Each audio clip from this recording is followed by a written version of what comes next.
Hi there, you're listening to the Estranged Heart podcast, and I'm your host, Kreed Revere. Welcome back to our returning listeners, and if this is your first time here, thank you for selecting this podcast to listen to. As we begin today's episode, I invite you to grab a cup of coffee or tea, settle in, and listen with an open heart. But first, the regular disclaimer. I am not a licensed therapist or counselor. Nothing within this podcast should be considered or taken as therapy. If you are in need of therapeutic support such as counseling, please seek out a therapist near you.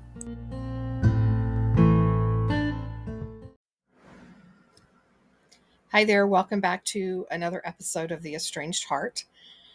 And before we dive into today's episode, a couple of announcements. This is the last episode before a 4-part series, I guess you could say, of an interview I had with an estranged adult daughter. And I want to encourage estranged parents, especially, to really listen in to all 4 parts, all 4 episodes of this estranged daughter's story. She's super articulate. We go into a lot of detail about her past and what led up to the estrangement. So I believe it gives a lot of insight, answers a lot of questions that estranged parents typically have and ask me about when they're talking about their own estrangements. I think that there is valuable information, very valuable information in this interview if you are an estranged parent wanting an insight into perhaps your own estrangement from the perspective of your adult child. She also talks about in this interview the quote-unquote straw that broke the camel's back incident that forced the no contact that she implemented a couple of years ago with her mom, what she's been doing in the meantime, and her thoughts on where she sees things going in the future, and some questions that she has around that. She's, again, very insightful. She's done her own inner work. She continues to do her own inner work. And this is what is prompting all of this curiosity from her. It was that curiosity that led her to do her inner work and then continue to do her inner work because she wanted to learn about childhood. She wanted to learn about how this was affecting her today, and then curiosity on what can I do or perhaps can I not do moving forward in this relationship with her mom. So I encourage you to listen. That first episode will begin next week on the 24th of March of 2024, and we'll run through, there will be an episode each week for 4 consecutive weeks, ending with a 4th episode on April 14th. So I really encourage you to listen and share the podcast with others that you feel that this information could be helpful or beneficial for. During the time of these pre-recorded episodes, I will be involved in my cross-country move and moving to Florida. So I will not be seeing clients during the actual move, but I will be seeing a few clients next week, and then the week that I arrive in Florida and get settled somewhat. And then from there, I'll be picking coaching back up. So if you're interested in coaching support, or you're interested in a support group, either through Zoom or online, feel free to email me. I will be checking emails and that type of thing throughout this move, and I'm happy to answer your questions, put you on the list.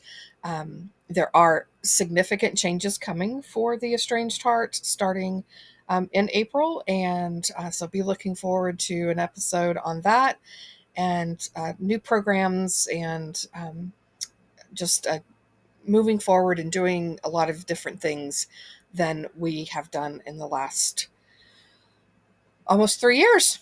for the existence of the estranged heart. So before we get started, I want to leave you with two quotes. And both of these are from reconciled parents.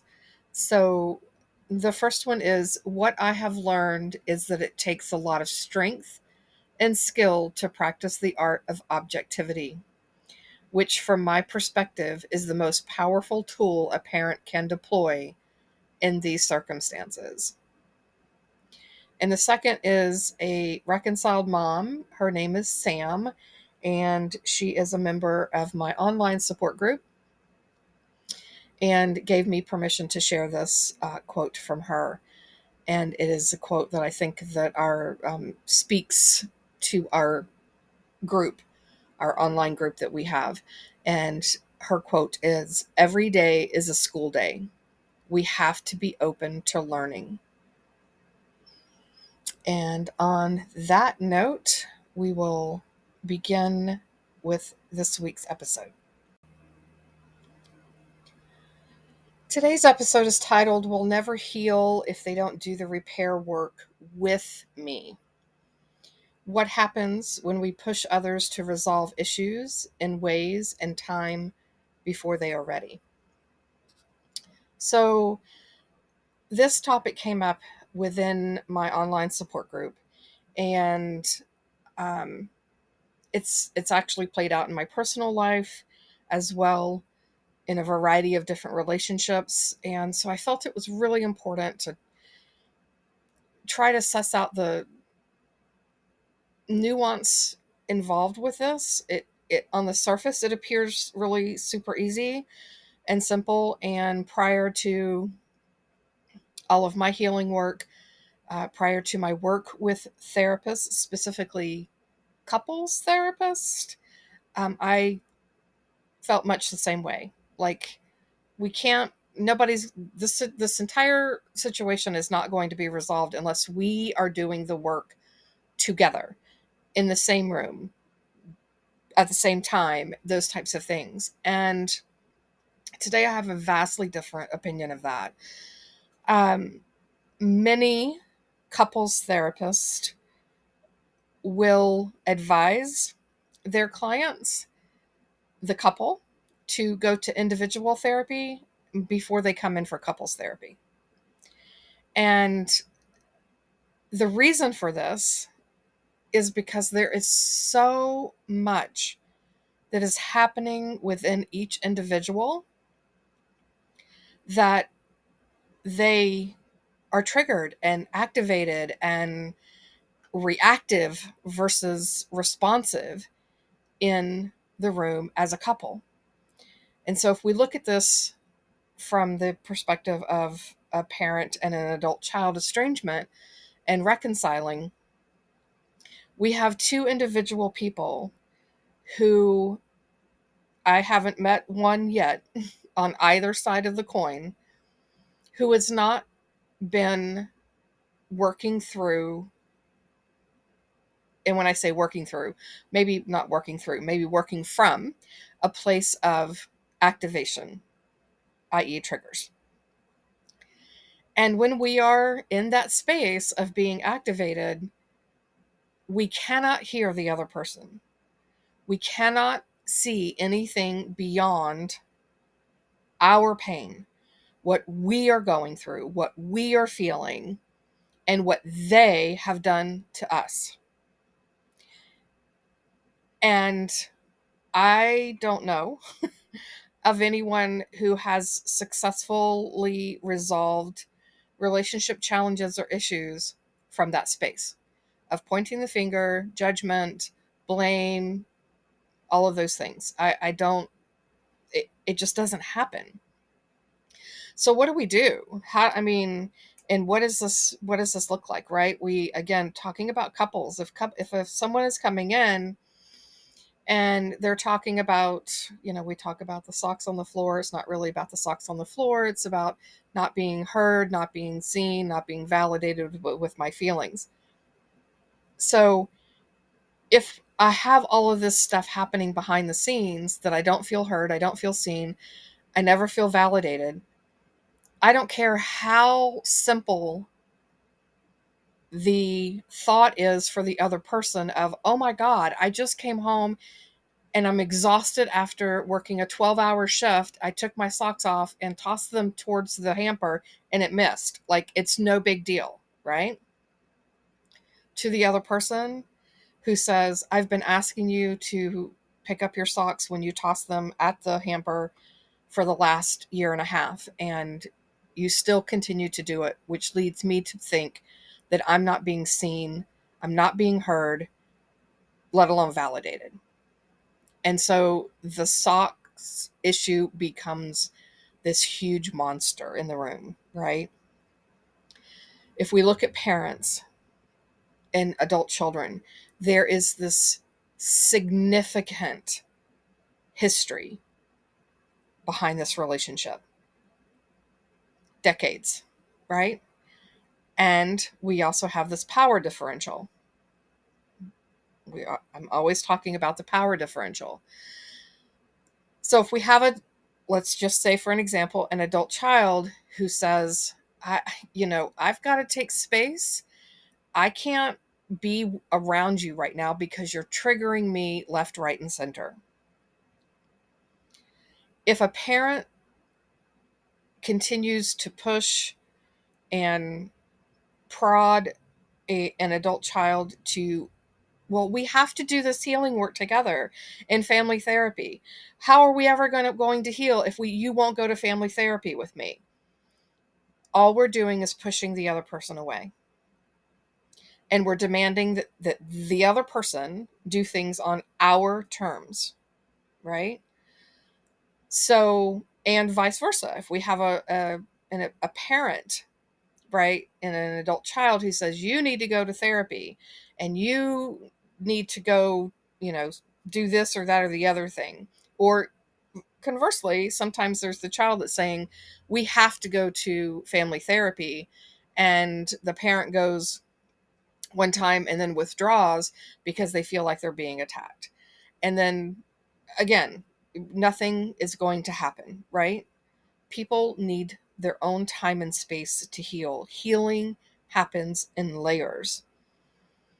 And it's imperative that we give people time and space to figure out their own stuff in their own way, in their own time. If you are an estranged parent, I want you to think about this. How would you feel if your child said, you must go to therapy and you must see a, specific type of therapist, you must work with this modality, and you must work on your childhood traumas?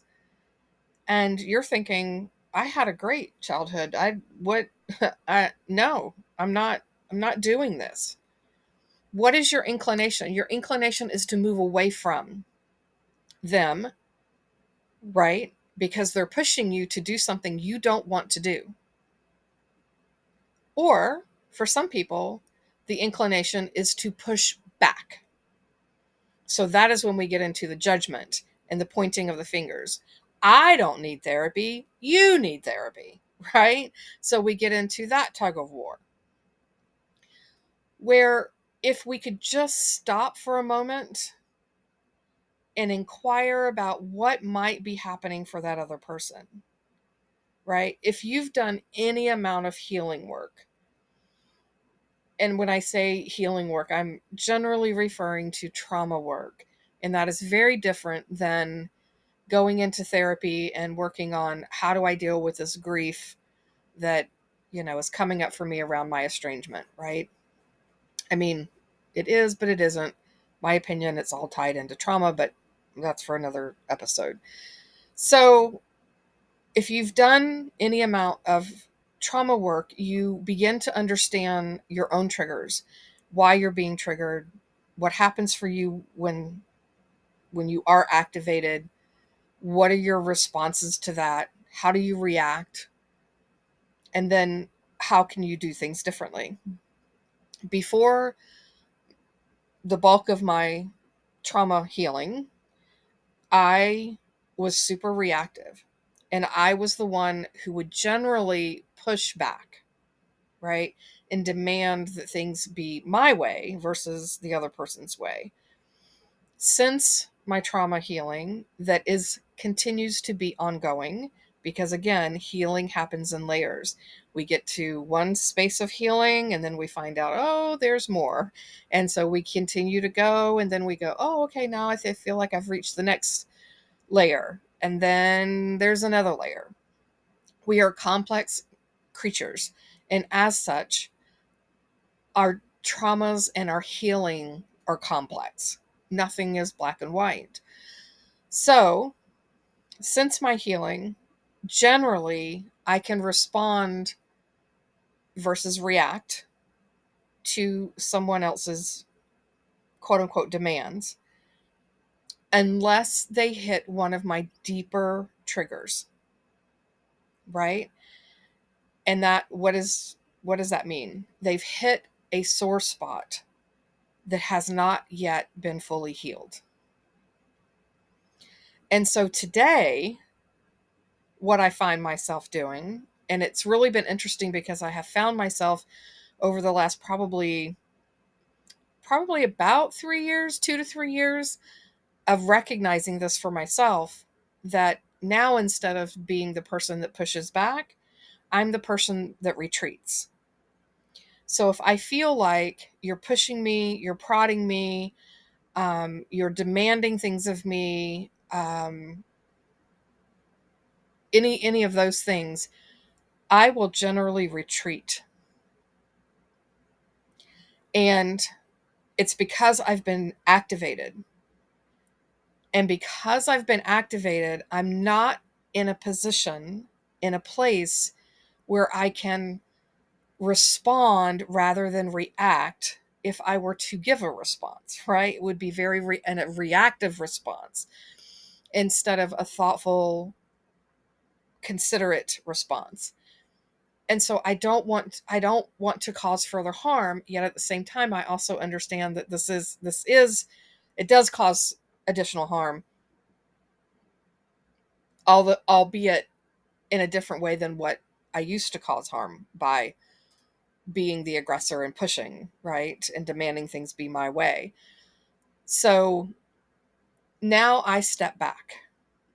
When I get into a place of overwhelm with someone pushing me to do something I don't want to do, or I don't know how to handle, or I've got, a million other things happening in my life and I'm in complete overwhelm, I retreat. So when we are, as parents, are looking at our kids and saying, well, we can't, there's nothing I can do unless you're going to talk to me and you're going to go to therapy with me. That's not true. It's not true. It's a demand of yours. And if you have triggered them and that's your response is, well, how am I ever going to figure this out if you won't go to therapy with me? You've got to talk to me and you've got to do this, that, and the other thing.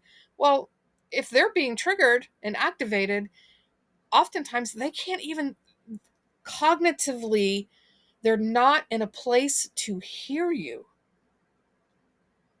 So they need space to go figure out on their own what is happening in their world. Why are they being triggered? What does that look like? What can they do, if anything? Now, some parents say to me, well, that's just fine and dandy, Kreed, but what happens if they're not going to therapy? What happens if they're not working on themselves? And they may not be. And I circle back around to, you can only control yourself. You cannot control what they will do, won't do, want to do, don't want to do. Right? So we have to take care of ourselves. Same thing for the adult children who are saying, my parent won't go to therapy, my parent won't do this, my parent won't do that. They may be being triggered and they're probably not even aware of it. Many of the adult children, not all, but many of them have an awareness that older parents do not have when it comes to activations and triggers. It's language that a lot of parents don't even use, let alone understand. And especially if they've never been in therapy and that type of thing, they don't necessarily understand that. But their behaviors are indicating they're being triggered, right? So they might be coming back at you with a lot of words and demands, and that would be an indicative sign, indicative of them being triggered. So it goes both ways. Both parties can be triggered, and both parties need to do their own work before they come together. I really, really feel that it's in the best interest of the relationship on the bigger scale, on the macro level, for each individual person to go and do their own healing before they come together.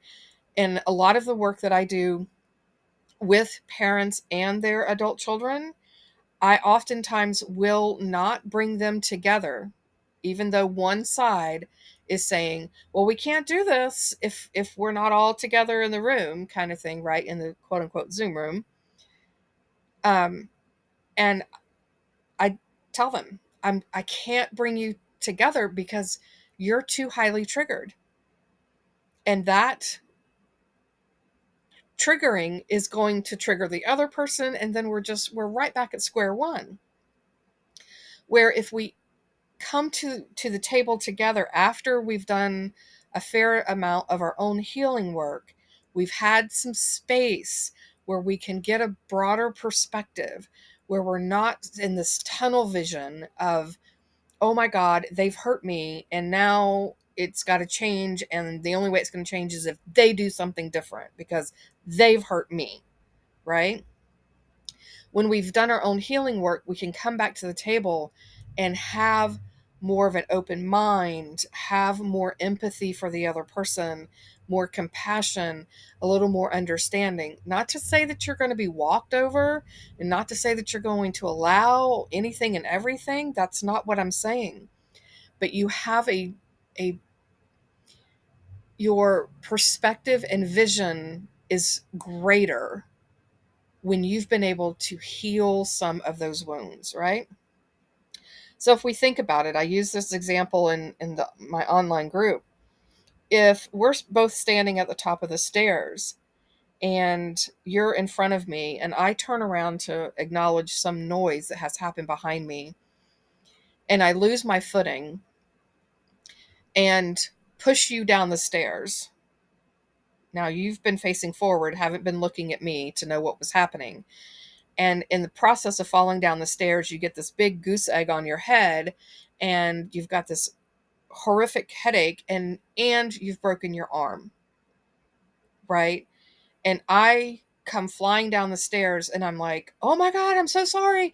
I'm so sorry. I didn't mean, with this happened and then that happened and I lost my footing and I accidentally pushed you. Like, you lying at the foot of the stairs with this broken arm, you're in pain from the broken arm, your head is pounding.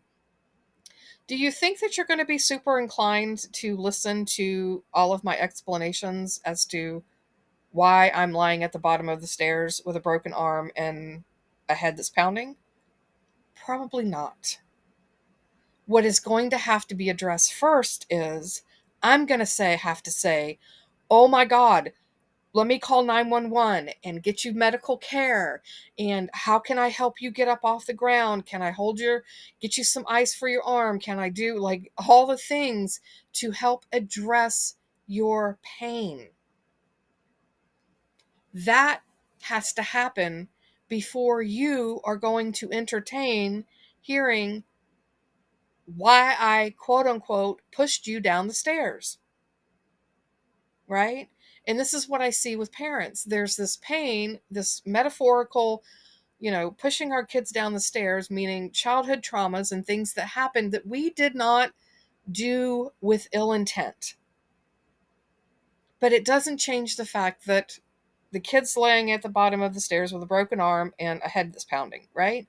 Metaphorically, they have hurts and pains.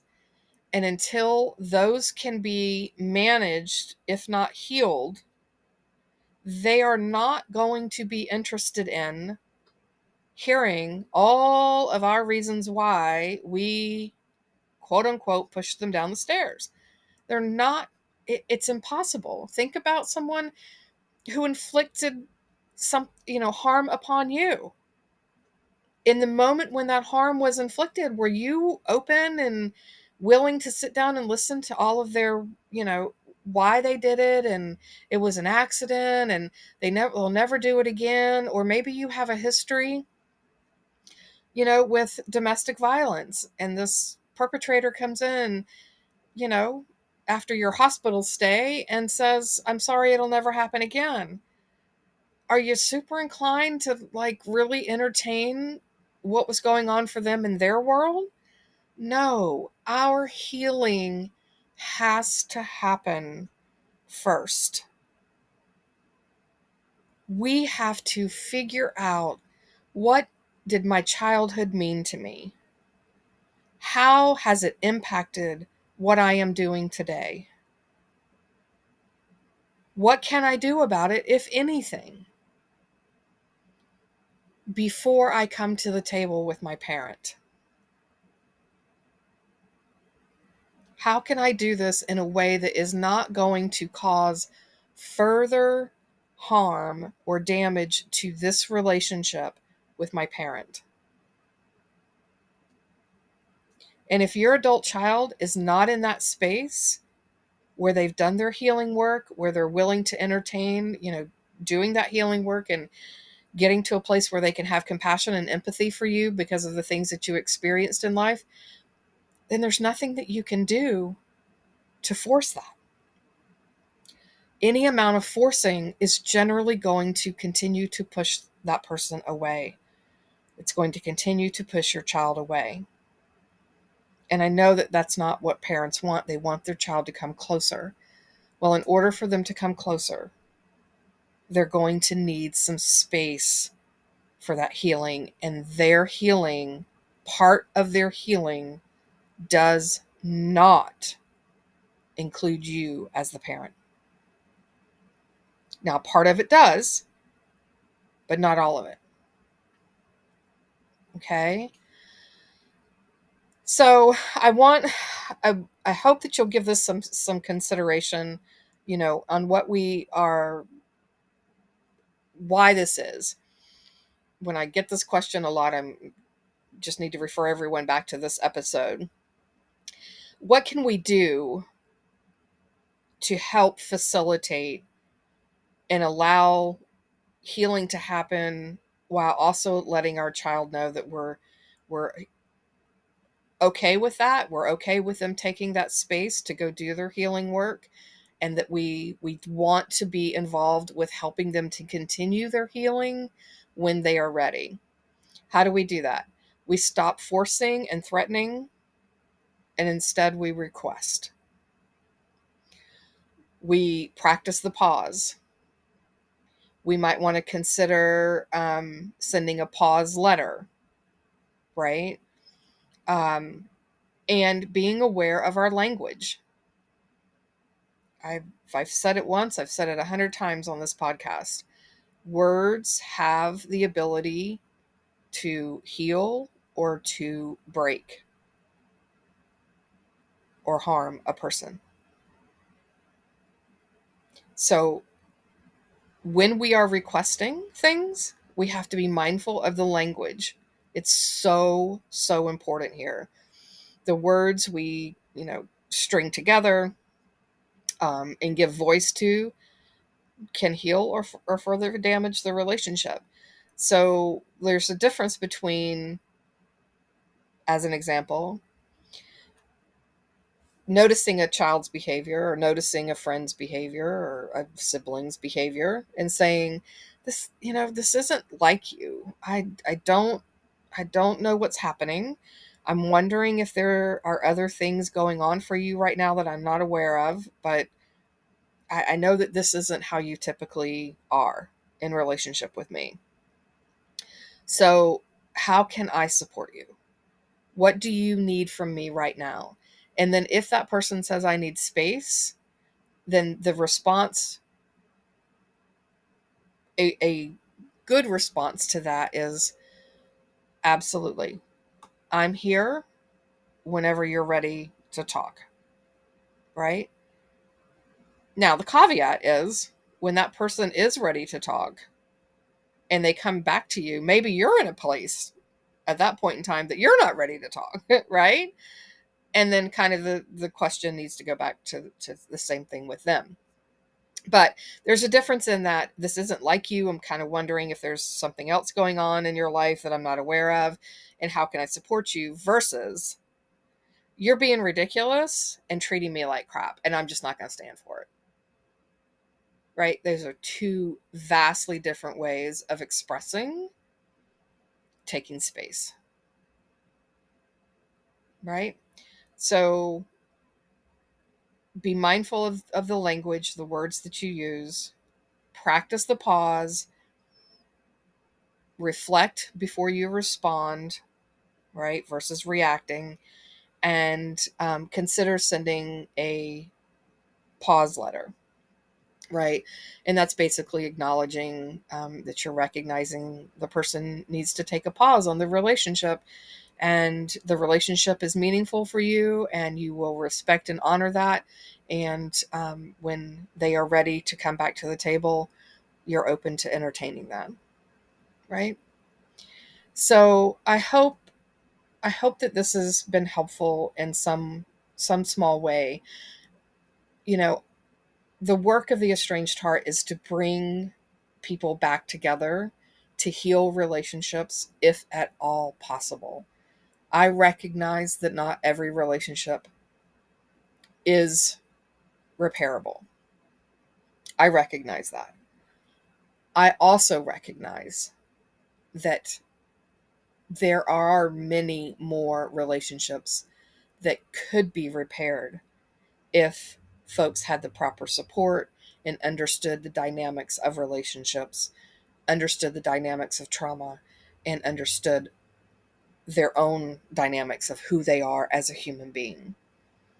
And that is the work that I'm trying to do here with the estranged heart. And this is one piece of that, is allowing people time and space to figure some of that stuff out on their own. And for everyone, there is no set timeline, right? Everyone is on a different timeline. What might take one person 6 months to do, it might take another person 6 years to do. But in the end, if we can back off and allow that space, that is one way to honor that relationship. And one way to say, I love you, and I am willing to engage in this on a level that works for you, even if right now it doesn't necessarily work for me and I'm sitting in my uncomfortability. But because of that, I'm going to go deal with my stuff on my own while you're doing your work on your own. And then it is my hope and my wish that we come back together. So until next time.